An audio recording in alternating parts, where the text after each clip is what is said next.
Can't believe how disappointing Wish was.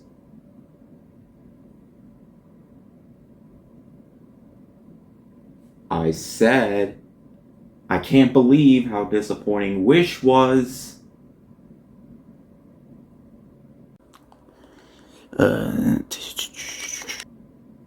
Ahem.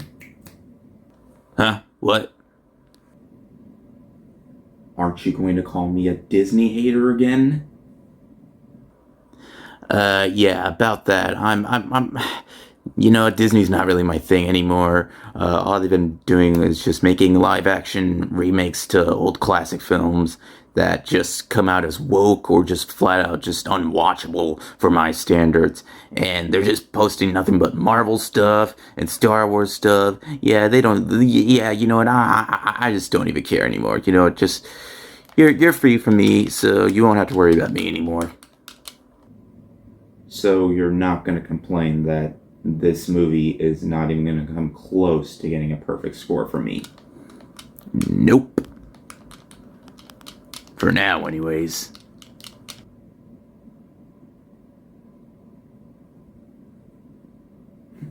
Finally, I get a break. I hope, anyways.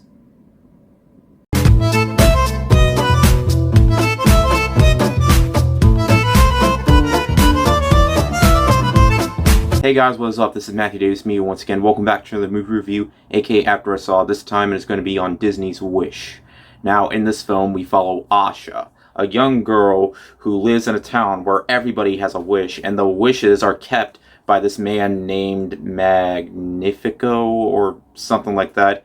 He's played by Chris Pine, and he keeps those wishes, and when Asha makes a wish herself, but when the bad guy of the movie finds out that the wishes can give him power, yeah, things don't go well for the town. Now, of course, it's Disney's 100th anniversary, and Disney has been doing so many things to celebrate their anniversary, and they made a special that's streaming exclusively on Disney Plus, involving the animated characters, like in the studio or whatever. It's called like Once Upon a Studio or something. I haven't watched it, but I probably should. But what is there to say about Disney? The fact that they've been doing so much throughout the century, it's incredible. So you think that Disney would be going all out this year, and they have, and you think that they would have saved their best film for last this year. And Disney hasn't been having the best track record in the decade. Don't get me wrong, I loved Soul, I loved Encanto, I even loved Turning Red, despite what some audiences think of that movie. I thought Turning Red was great. I really, really wanted to like Elemental a lot more than I did. I honestly wanted that film to be a masterpiece, and I thought it was just good. Hell, last year with Strange World, that was a massive disaster at the box office. But I didn't think that the film was outright bad. I get why so many people hated the movie, but I thought it was just fine. If I'm being honest, I honestly thought that movie was better than this. Yeah, because when it comes to Disney, the biggest thing I anticipate from them is their animated films. And they come out every single Thanksgiving, and it had me thinking, well, come on, how could this not be better than Strange World? They have to do something here to get people impressed, to get people super hyped, because, you know, this could be a new instant classic, a new masterpiece from Disney, one of their most memorable films in years. It could beat Frozen, make way more money than that. It's gonna do that, right? Well, you watch the intro of this video, and it's not that at all. In fact, this movie honestly felt a lot more like just fan service to people who grew up watching the classic Disney films. It's like they took all those bits and pieces of those films and just put them together and just disguise it as a brand new movie. That's honestly what it felt like. Now look, this film isn't bad. It's not the next Chicken Little or anything like that. It's just a very, very weak one, and I don't understand what happened here. I mean, yes, I think this film was being made during the strike, but yeah, there are many things about this movie that really don't work. Now look, the animation is dazzling. It is outstanding to look at. It looks slightly different than what they have been doing with the modern animation in Disney. And of course, there is the songs, but the songs I'm gonna be honest. I forgot most of the songs after watching the movie. I think the best song out of the entire soundtrack probably has to be Magnifico, or Chris Pine's song, his villain song in the movie. There's also This Wish, but I couldn't remember anything else, like, in terms of the songs that played throughout the movie. Now look, characters, Asha, she's likable enough, but she's not like a new Disney heroine that's gonna completely, like, become a new icon in Disney's, army of Disney heroines. I don't even think she's no, she's not a princess. Of course, there's also the typical animal sidekick. I forgot what his name was, but it's a goat that manages to talk later into the film, which didn't really have much of a purpose because he really doesn't do a whole lot. So I guess it's because Disney always has to have the animal sidekick.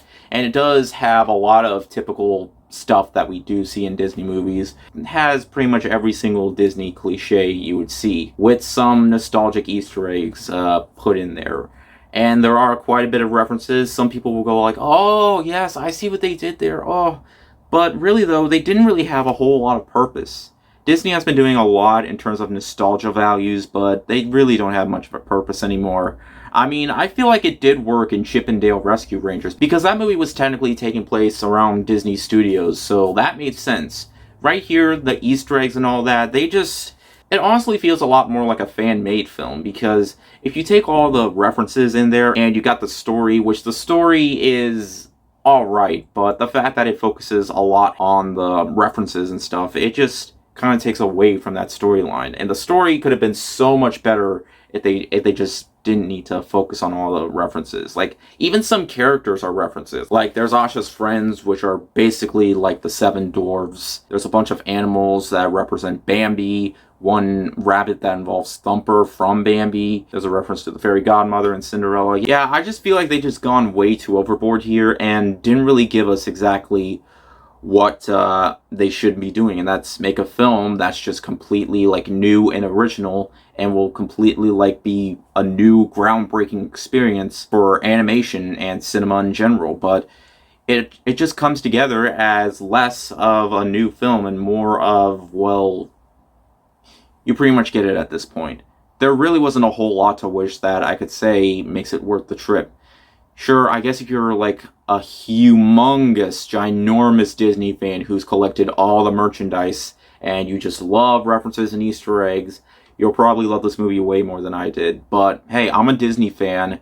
Just ignore what my Pikachu has said in the past, because that's not true at all. It's just I expect a lot more from films like this. Wish could have been an absolutely outstanding, brand new classic, and it could have shown how much, Disney cares for their properties. But I guess ever since they got a new CEO, things just haven't been going too well.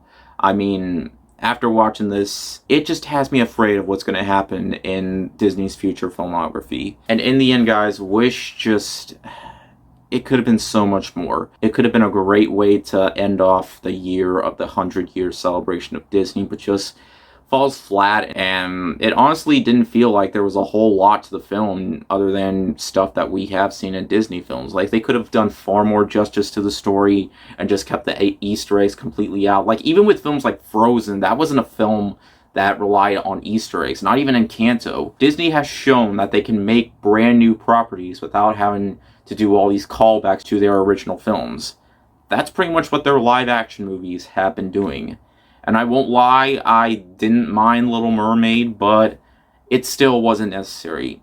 I mean, none of their remakes are necessary at all, but there were some that I thought were better than this. Bottom line, it's not a bad film. It's just a very disappointing one. And if I was to make a wish, I would wish that this could have been a new classic. But it just came off as pretty forgettable and not even being close to that. Again, it's not bad. There are definitely some people that will absolutely love the references, and audiences have been enjoying it more than critics have been. It's just, I didn't think it was bad. I just thought it was...